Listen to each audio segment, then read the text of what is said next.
I'm getting a divorce. My husband, Lieutenant Marcos, doesn't know yet. Lately, he's been busy taking care of his childhood love, who recently became a widow. He even invited her to stay in our house, turning me into the laughingstock of all the neighborhood women. In my past life, I chose to endure it in silence, dedicating myself to caring for my husband and his paralyzed mother. But in the end, Marcos and his mother completely devoted themselves to Juliana, looking at me coldly as I died. When I opened my eyes again, I made a firm decision. I would give up on my husband. I voluntarily applied to join the effort to develop the Northwest, dedicating myself entirely to my country. At the same time, I submitted my divorce papers. Divorce papers? Didn't you just marry Marcos Guerra?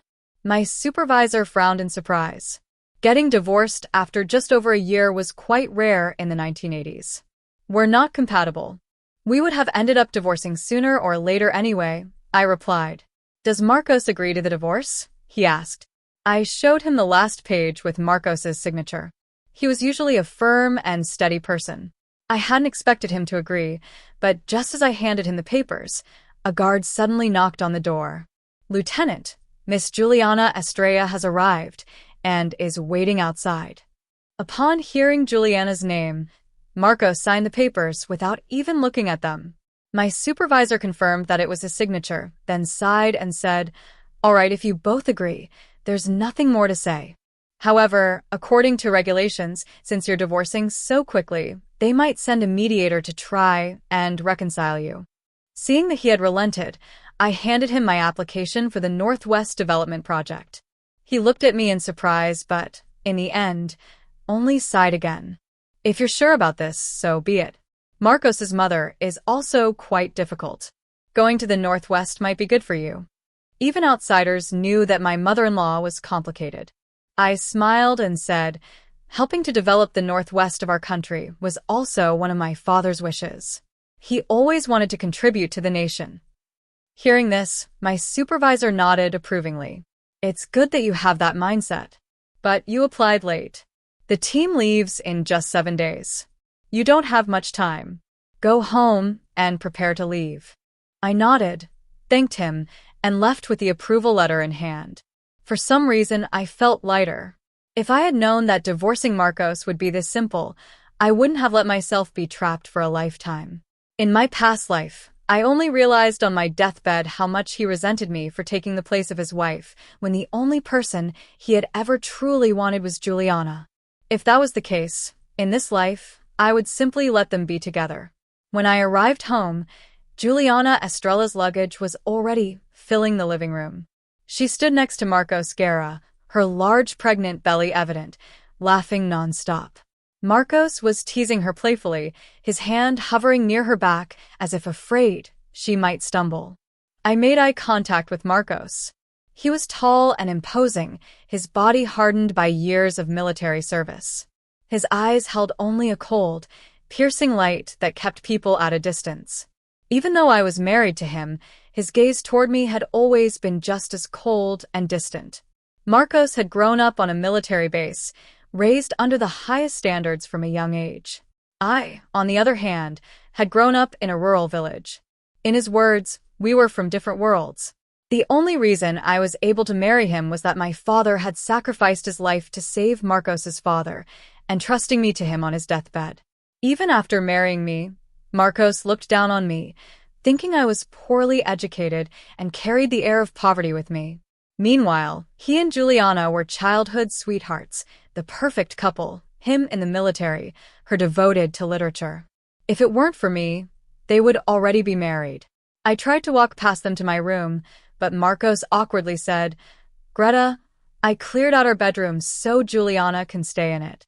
I looked around and realized that all my clothes had been moved to the guest room. Seeing my silence, Marcos quickly explained, "Juliana is pregnant. The guest room could be dangerous for her." Our apartment had 3 bedrooms and a living room. Marcos's mother occupied the medium-sized room. Marcos and I had shared the master bedroom. The guest room had been meant for our future children. But how big did a baby's room really need to be? He thought the guest room was too small and didn't want to inconvenience Juliana, so he decided to push me into that tiny space instead. But for me, this was fine. The guest room was too small for both of us to sleep there, so he would have to sleep on the couch. I wouldn't have to face him in these last few days. Seeing that I still hadn't responded, Marcos tried to say something else. I replied coldly, "It's fine. I understand. She's pregnant. You should take good care of her." Then, under their surprised gazes, I went to organize my things. All afternoon, Marcos busily helped Juliana unpack. He even bought matching toothbrushes for her. Meanwhile, my toothbrush had been thrown out, who knew where. In the past, I would have had a huge argument with Marcos over this. Now, I just smiled. I didn't want that man anymore. Why would I care about a toothbrush? After dinner, Marcos came looking for me. Under the dim light, his expression was hard to read. I said nothing as he helped me make the bed. In 2 lifetimes, this was the first time he had ever helped me with housework. I frowned and looked at him. Marcos got straight to the point. "Greta, this month I might not be able to contribute money to the household expenses." He pressed his lips together and continued, "Juliana is pregnant, and her health isn't great. I want to buy her some nutritional supplements." Marcos probably knew this wasn't right, and his face flushed with embarrassment. But I truly didn't care anymore. Even before Juliana arrived, Marcos never gave me his full salary. He used to say that men had extra expenses, but I knew he was secretly sending the money he saved to Juliana, afraid she might be mistreated by her in-laws. "It's fine," I said. "How you spend your money is your business. You don't need to ask me about it in the future." Marcos was stunned. In his eyes, I had always been stingy with money. He couldn't believe I had agreed so easily. He grabbed my hand and asked, "Are you angry?" Before I could respond, Juliana complained from the bathroom, "Marcos, the water isn't the right temperature." Without a second thought, he let go of my hand and ran to the bathroom like an eager schoolboy. In my past life, after Marcos brought Juliana into our home, I took care of her no matter the circumstance. The women in the neighborhood saw this and mocked me for not being able to control my husband. I told him that I could help with those things, and that since he was married, he should maintain certain boundaries with Juliana. But for saying that one sentence, he didn't speak to me for half a year. I always thought it was because I hadn't tried hard enough, that my lack of effort had led to this situation. But now I understand. It wasn't that I was doing something wrong, it was that he never loved me, and because of that, anything I did would always be wrong. In my past life, Juliana lived in our home for almost 10 years. During all that time, Marcos subjected me to constant emotional abuse. I believed that if I tried hard enough, he would eventually recognize my worth. I took care of all the household chores and looked after his bedridden mother. But before I died, I learned the truth. His mother hated me because I couldn't give the Guerra family an heir. Time and time again, she intentionally excluded me, creating opportunities for Marcos and Juliana to spend time together. I was so furious that I suffered a stroke and ended up hospitalized. In the end, his mother threatened me. "If you can't give my son a child, stop clinging to him, or I will have your father's grave exhumed immediately. My son has been alone all his life because of you. So step aside and let Juliana take your place at once." Only then did I realize that because I couldn't get pregnant, his mother assumed there was something physically wrong with me. She always despised me for preventing the continuation of the Guerra family. Juliana, on the other hand, earned her favor because she could have children. I hated them. I refused to sign the divorce papers, but his mother carried out her threat and had my father's grave unearthed. In the end, the rage and hatred I felt toward them killed me. Not long after my death, Marcos and Juliana married without any trouble, and I was buried without the slightest care. Now that I have been reborn, I swear I will never again concern myself with any of them. The bedridden mother-in-law? Let whoever wants to take care of her. The cold and distant husband? Let whoever pleases make him happy. In this life, I will live only for myself. At dawn the next day, Juliana whimpered weakly. "Why aren't there any eggs?" "It doesn't matter if I go without nutrients, but the baby can't be deprived of them." Marcos looked at me coldly, demanding to know why I hadn't boiled eggs for Juliana. I counted on my fingers as I explained. You earn 30 pounds a month. Half of it goes toward your mother's medicine. And since she is very picky with food, she insists that every meal include meat, which costs another 8 pounds a month. To maintain your nutrition, I boil you a free-range egg every morning. I bought 30 at the beginning of the month, which cost another 2 pounds. So tell me, with only 5 pounds left, where am I supposed to get more eggs for her? The money Marcos gave me was not only insufficient, but he expected me to make up the difference. I not only maintained the entire household but also had to take on extra work just to barely cover expenses. Marcos always believed that his 30 pounds were more than enough, but when he saw my calculations, he was left speechless. Finally, with a dark expression, he said, "Give Juliana my egg." With that, I headed to the kitchen. Juliana began to thank him effusively. "Oh, Marcos, you're so good to me." "It's nothing. It's what I should do," he replied. The two of them exchanged knowing looks during breakfast, as if I were dead. I pretended not to notice and lowered my head, eating quickly. Just then, someone entered the house. "Lieutenant Guerra, why is your wife only drinking rice water, while this other woman is the only one eating eggs? Is this how you treat your wife?" I looked up and noticed the badge on the newcomer's chest. It was the mediator sent for our reconciliation. Marcos frowned and looked at me suspiciously. "Greta, who is this man?" Before I could respond, Juliana spoke in a weak voice. "Greta, I know you're unhappy that I moved in here, but to openly bring another man to support you? What place does that leave for Marcos? If it truly bothers you so much, I'll leave as soon as I can." Saying this, she let a delicate tear fall. Marcos's heart wavered, and he looked at me with reproach. The mediator scanned the room and then spoke harshly to Juliana. "Don't you dare spread such malicious lies." Marcos fixed his cold eyes on me. I knew that, as always, he had believed Juliana's words. The mediator tried to speak in my defense, but I shook my head. Let him think whatever he wants. No matter what I say, he will always assume the worst of me. The mediator turned to me. "Greta, don't be afraid. I'm here to get justice for you. If someone has been mistreating you, just say the word." For some reason, hearing this enraged Marcos.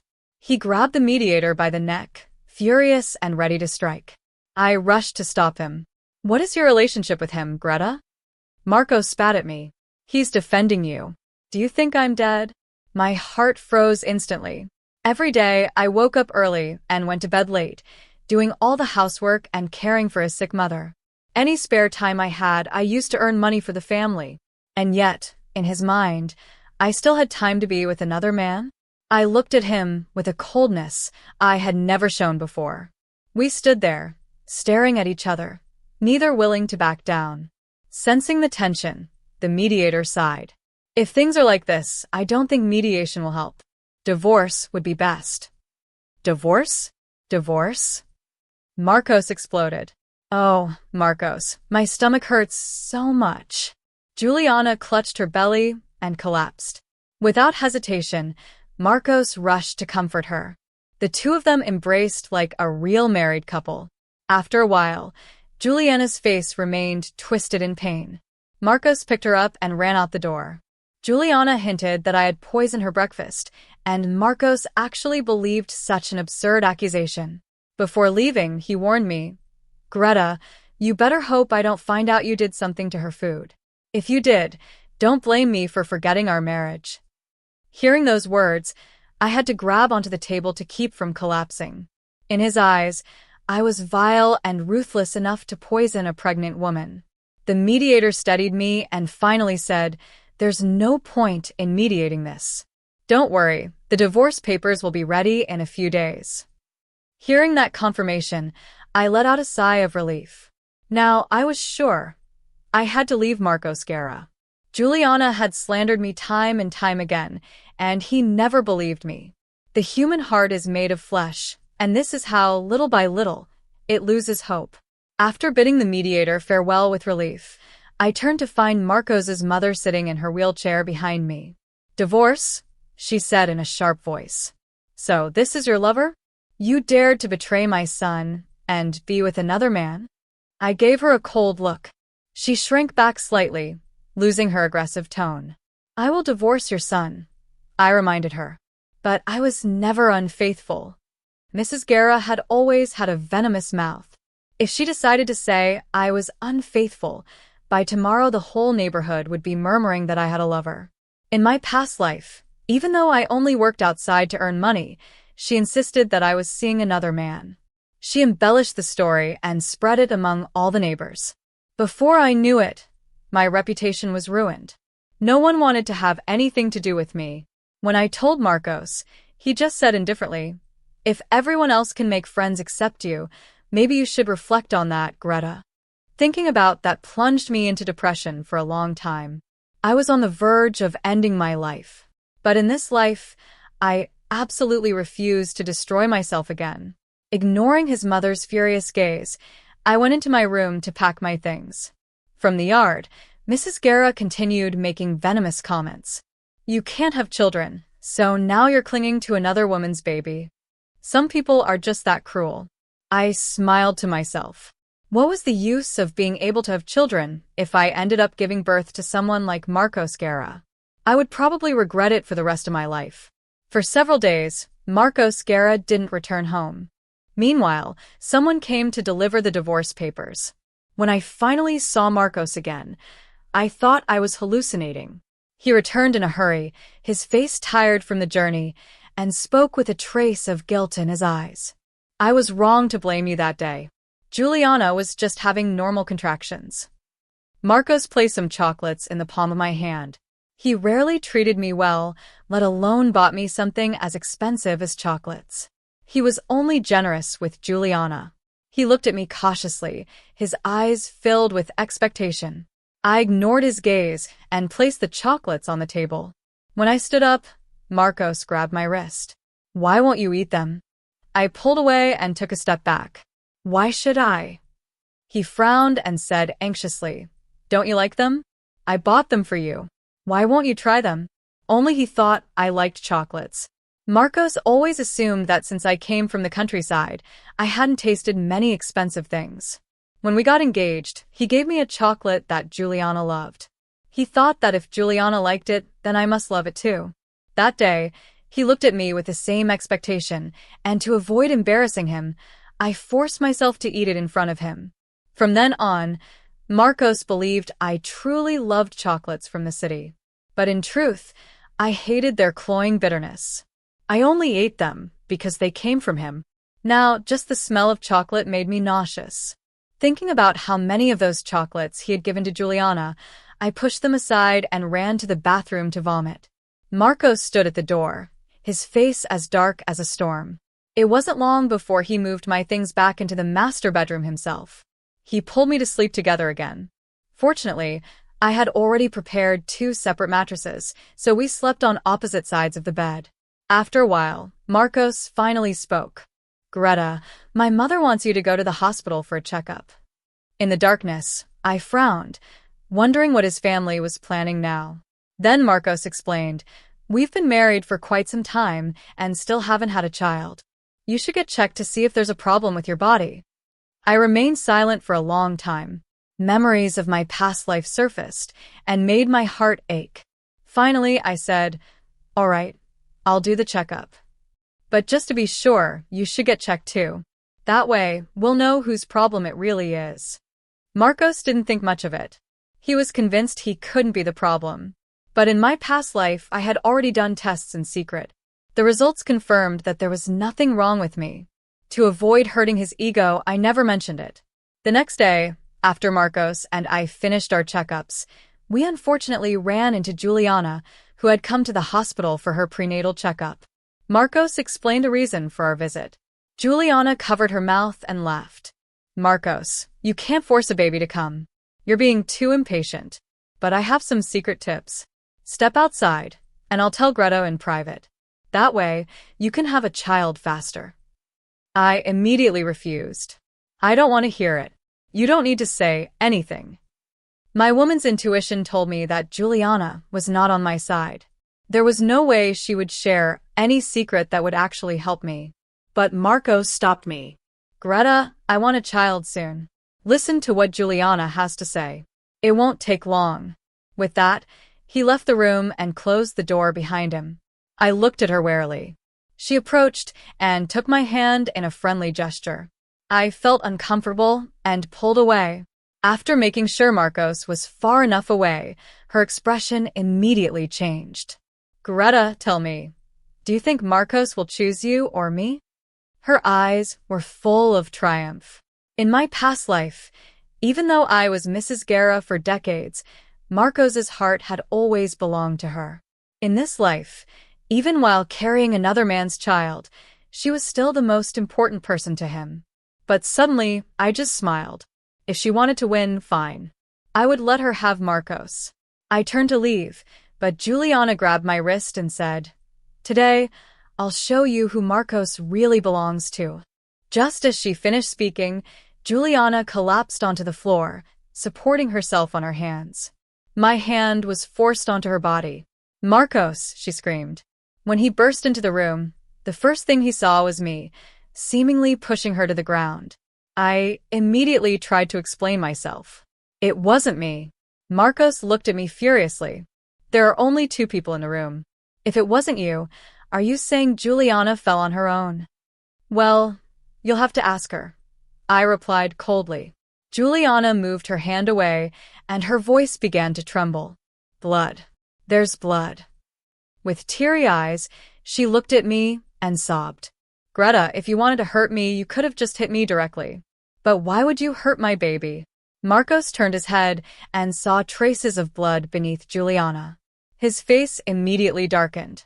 Without hesitation, he grabbed my wrist and roared, "Greta, how could you be so cruel? Apologize to Juliana right now." I refused instantly. PAF.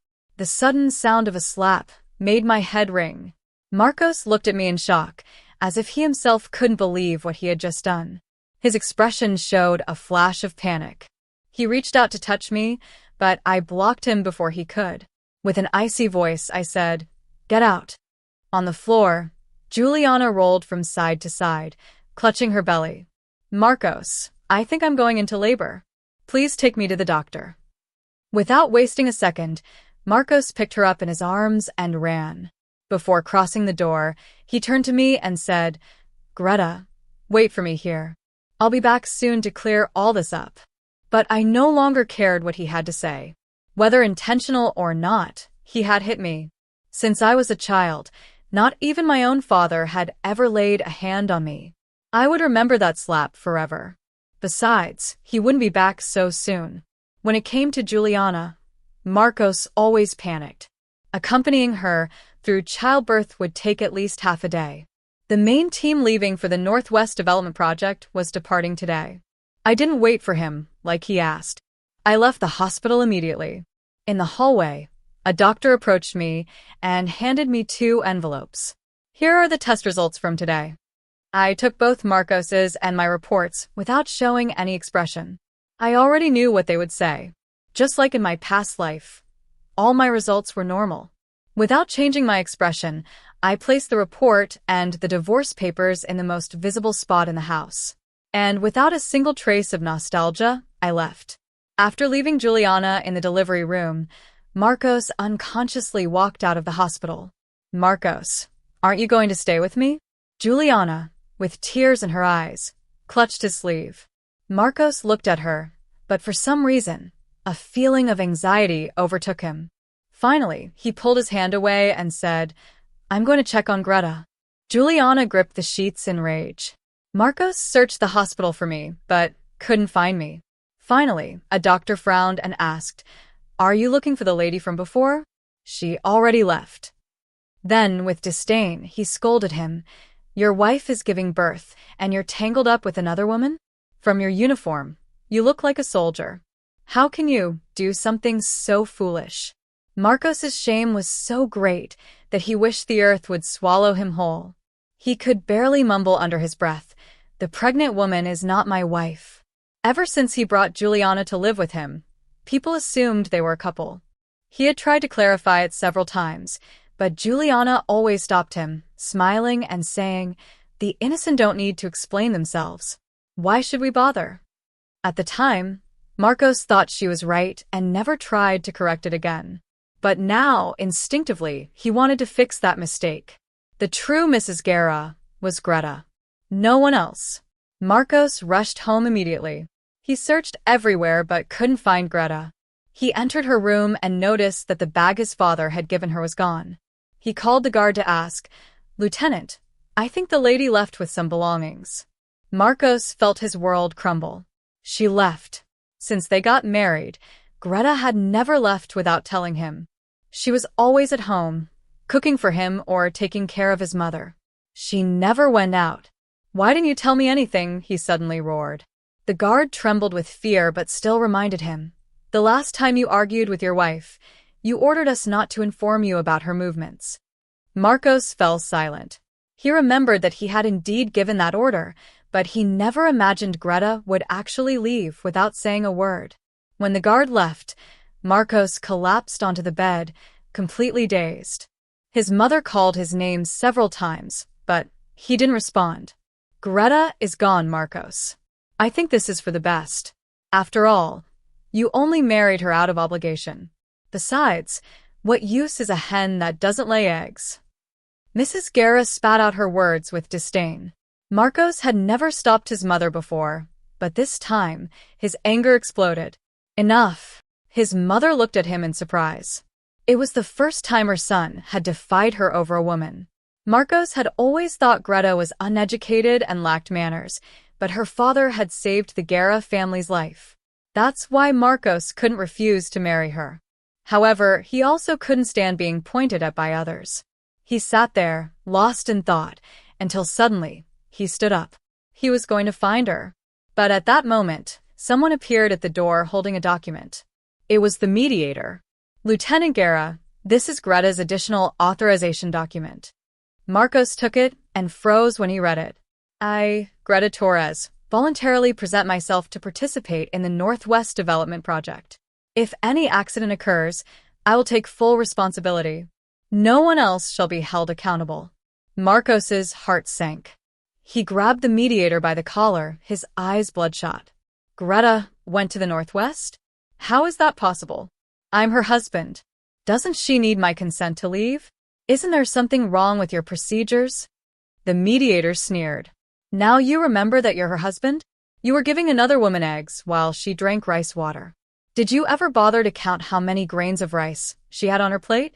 Besides, didn't Greta give you her divorce certificate? You're already divorced. So, of course, she can go wherever she wants." Marcos's mind went blank. Greta had gone to the Northwest, and she had divorced him. How is it possible that he didn't know? Marcos recalled how Greta had been acting strange lately. Before, she always watched him attentively, following him with her gaze wherever he went. But lately, she had been packing her things in silence, without even looking at him. He thought she was just jealous because of Juliana's arrival and paid no attention to it. Now, as he held the document in his hands, his chest tightened with desperation. The mediator handed him another paper.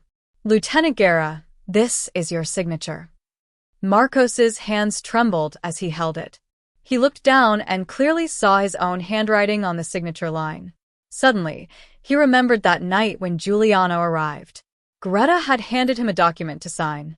Thinking it was just simple paperwork, he signed it without even looking before rushing out to welcome Juliana. It turned out to be the divorce agreement. Marcos had to lean against the table corner to keep from falling. The mediator sighed. "Lieutenant Guerra, if you had treated her better, the organization could have mediated to fix your marriage. But look at how you treated her. You scolded her, humiliated her, and at the same time, held another woman in your arms right in front of her. And worst of all, her father died for your family." Marcos lowered his head in shame. The weight of his mistakes crushed him. Suddenly, he saw something red on the table. He quickly stepped forward and discovered the divorce certificate and the medical report. He grabbed them tightly, squeezing the papers until they wrinkled. His eyes burned red with rage. "No. This doesn't count. None of this counts." He made a decision instantly. "Request my transfer immediately." I'm going to the Northwest. The mediator let out a cold laugh. After looking down on her so much, now you decide to go after her? Do you think Greta will be waiting for you with open arms? Marcos ignored the question. He had only one thought in mind. No matter where she is, I will go find her. But just at that moment, his mother stepped in his way. Don't you dare go after her, Marcos. If you take one more step, I swear I will kill myself right in front of you. Mrs. Guerra glared at him with fury. As long as I live, I will never allow you to go back to that woman. Marcos knew that his mother had always despised Greta for her humble origins, but the real reason she rejected her was because, after more than a year of marriage, they had not had children. His mother never knew the truth. Marcos had never wanted to touch Greta. Since their wedding night, they had shared a bed only twice. Once on the night they got married. The other, the night he discovered that Juliana was pregnant. And now, seeing the medical report, he understood the cruel irony. It wasn't Greta who had trouble conceiving. It was me. His mother kept screaming. The Guerra family needs an heir. Juliana has just given birth, and she already has experience. Marry her immediately and give us a child. That was the last straw. Marcos slammed his fist on the table so hard that the entire room shook. Enough, Mom. There is nothing wrong with Greta. The problem is me. No matter who I marry, I will never be able to have children. His mother looked at him as if she had been struck in the chest. She thought it was just an excuse, but Marcos had never lied to her before. Trembling, she took the report and read it carefully. The word severe sperm motility deficiency burned into her mind. Her eyes rolled back, and she fainted in her wheelchair. Meanwhile, at the hospital, Juliana had given birth to a healthy baby boy. When Marcos visited, she handed him the baby with hopeful eyes. Marcos, why don't you name him? Marcos took a step back. No, I am not this child's father. Juliana was stunned. Since becoming a widow, Marcos had taken care of her constantly. He was the one who convinced her to move in with him. He was the one who always treated her with kindness. So, why was he rejecting her now? Marcos simply turned around and left the room. Without realizing it, his steps led him to the hospital's VIP room. It was the same room where he had once slapped Greta. When he looked up, he noticed the room had security cameras. Watching the footage from that day, his heart stopped. And in the next second, he punched the wall with both fists, filling the room with a deafening echo. His rage was so intense that the hospital staff stood frozen. I've been a damn fool. Juliana had no idea what was happening. When she saw Marcos return, her eyes lit up with excitement. Still lying in bed, she spoke to him sweetly. Marcos, your mother has been in a coma for days. And Greta hasn't even come to see her. Does she still see her as her mother-in-law? She kept talking with a smile, completely unaware of Marcos's fury. Marcos, do you think Greta is with another man? But when she looked up, all she found was a cold, murderous gaze. Smack. Marcos slapped her without a shred of mercy. The blow was so strong that one of Juliana's teeth became loose. Marcos, why did you hit me? She tried to feign weakness to gain his sympathy, but Marcos dragged her to the surveillance room and showed her the footage. Juliana turned completely pale. She looked at Marcos in horror. She had never seen him so furious before. He was no longer the man who had once spoiled her. Too late, she realized, this Marcos Guerra wanted to kill her. Get her out of here tomorrow. He ordered in an icy voice. Juliana, with tears streaming down her face, begged desperately. I don't want to go, Marcos. I can't go back to that house. My in-laws will beat me, mistreat me.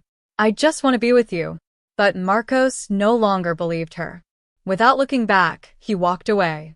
That night, Juliana tried to get him drunk and sneak into his bed. Marcos, after tonight, I will be yours forever. But she underestimated the discipline of a soldier. Even drunk, Marcos threw her out of the bed with one hand.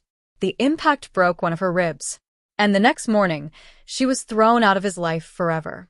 That night, after getting rid of Juliana, Marcos returned home. He sat on the bed, surrounded by belongings that no longer meant anything to him. The sheets Greta had bought, her towel, her toothbrush still lying in the corner. But the only thing Greta had left behind was her diary. When he opened it, he saw something that stabbed him straight through the heart. The day she signed the divorce papers, Greta had drawn a tiny heart, then angrily scratched it out. Marcos felt like he couldn't breathe. He called the guard immediately. "What day was it when Greta handed me this document?" The guard thought for a moment and answered, "I think it was Mrs. Greta's birthday, and also the anniversary of her father's death." Marcos felt like he had been punched in the gut. That day, Greta had asked him to have dinner together. If only I had said yes. If only I had spent just one night with her. Maybe she wouldn't have left. But he had rejected her. And instead, he had spent the night with Juliana. Pain struck him so hard it felt like he was drowning. He closed his eyes and, for the first time in his life, admitted the truth. "Greta, I love you. I have always loved you." But it was already too late. 2 years later, Marcos finally secured his transfer to the Northwest. And when he saw Greta again, it felt like a lifetime had passed. Time had been cruel to him. He was barely 30, yet he looked like a man of 40. His once pitch-black hair now had streaks of white. Wrinkles lined his hardened face. But when he saw Greta, his heart filled with emotion. She had not changed. She was still beautiful, strong, and serene. But she no longer looked at him with love. Now, she looked at him as if he were a stranger. Marcos felt uneasy. Without knowing what else to do, he took the things she was carrying and put them in the car. "You're a woman. Why are you doing such hard work?" Greta laughed softly. "Hard? Taking care of your sick mother was much more exhausting." Marcos didn't know what to say. He remembered how his mother had treated her in the past, how she had insulted her, humiliated her, forced her to wake up at 3 a.m. to cook. And yet, Greta had never complained. Marcos lowered his head in shame. "My mother had a stroke. She's in a coma. She will probably never wake up." Greta showed no emotion. Marcos hesitated for a moment before asking, "Greta, now that my mother is no longer a problem, can we be together again?" Greta stared at him as if she were seeing him for the first time. In her past life, she would have given anything to hear those words, but in this life, they no longer meant anything to her. She smiled calmly and replied, "I joined the army." Marcos blinked in surprise. He had never imagined that a country girl like Greta could enlist. And then she added, "I got promoted. They're transferring me to the capital." Marcos felt the ground sink beneath his feet. He had spent 2 years begging for a transfer to the Northwest, but just when he was finally about to reach her, Greta was leaving. "Greta," Marcos tried to grab her wrist, but she pulled away coldly. "No, Marcos. There's nothing between us anymore." She took an envelope from her bag and handed it to him. Marcos opened it with trembling hands. It was a wedding invitation. "I'm getting married. You're invited." Marcos felt his entire world collapse. His vision blurred, his hands shook. He wanted to speak, but no sound came out. Greta placed the invitation in his hand, got into the car, and said, "Goodbye, Marcos Guerra." She saw him through the rear-view mirror. He stood there in the middle of the road, clutching his chest as if it hurt to breathe. And just as the car drove away, Marcos coughed up a mouthful of blood. But Greta never looked back again.